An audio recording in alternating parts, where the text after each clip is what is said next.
हो मुख्यमंत्री साहेब, नमस्कार.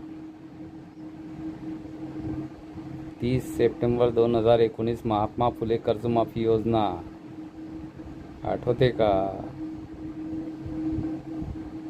12 लिस्ट काढल्या, त्यात बऱ्याच नागरिकांची कर्जमाफीत नाव नाही आहे. त्यापैकी आम्ही 5 वर्ष झाले आणि तुमच्या सहकार विभागानं आम्हाला पत्र दिले, बँक सांगते म्हणून की कर्जमाफीच पात्र नाहीत.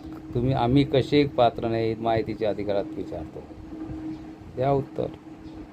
मग ते 12 लिस्टमधले शेतकरी मायचे होते ना, आम्ही मावशीचे, आम्ही शेतकरी नाहीत होतो नव्हतो, पण 2 महिला शेतकरी होत्या त्यांचं.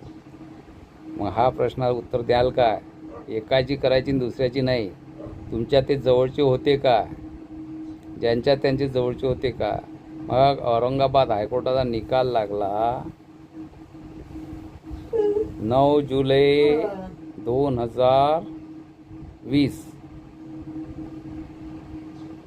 त्याची प्रत तुमच्याकडे आहेच. तुम्ही वकील होता, तुम्हाला कल्पना आहे न्यायालयाचा अवमान करता येत नाही. मग तो कोणी केला? तुम्ही मुख्यमंत्री आहे, चौकशी करा.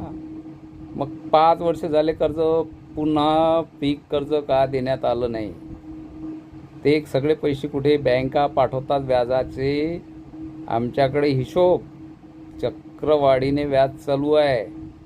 मग 5 वर्ष महाराष्ट्र शासन आणि मंत्रालय 4,000च्या वर जे बच्चूभाऊ कडूंच्या विरुद्ध एकत्र येऊ शकले होते, 1% ज्यांची संख्या नाही आहे.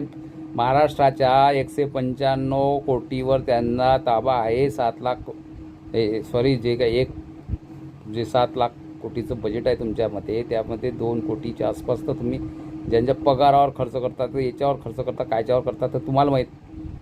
मग शेतकऱ्यांची जी कर्जमाफी आहे ती तर 5% होते, 35,000च म्हणून राहिली ना. मग ती का झाली नाही? मग बँकेचं व्याज तुम्ही देणार नव्हता. तुमचा GR आहे, GR अनुसार तुम्ही माफ करणार होता. व्याजाची जिम्मेदारी तुम्ही घेतलेली होती. कुठे गेली ती जिम्मेदारी? बँकांना निर्देश कोणी दिले? कर्जमाफीच पात्र नाही. बँकांनी तसे लेटर दिले, नॉट एलिजिबल. तुम्ही शेतकरीच नाही. कसे काय भाऊ? तुम्हीच पीक कर्जावर पीक विमा देता, त्याच्यामध्ये देता. तुम्हीच किसान क्रेडिट कार्ड देतात. तुम्हीच कर्ज देताना आमच्या पीक कर्जासाठी किसान गोल्ड कार्ड देतात आणि तुम्हीच म्हणतात. मग ही 4CVC नाही का? आणि हे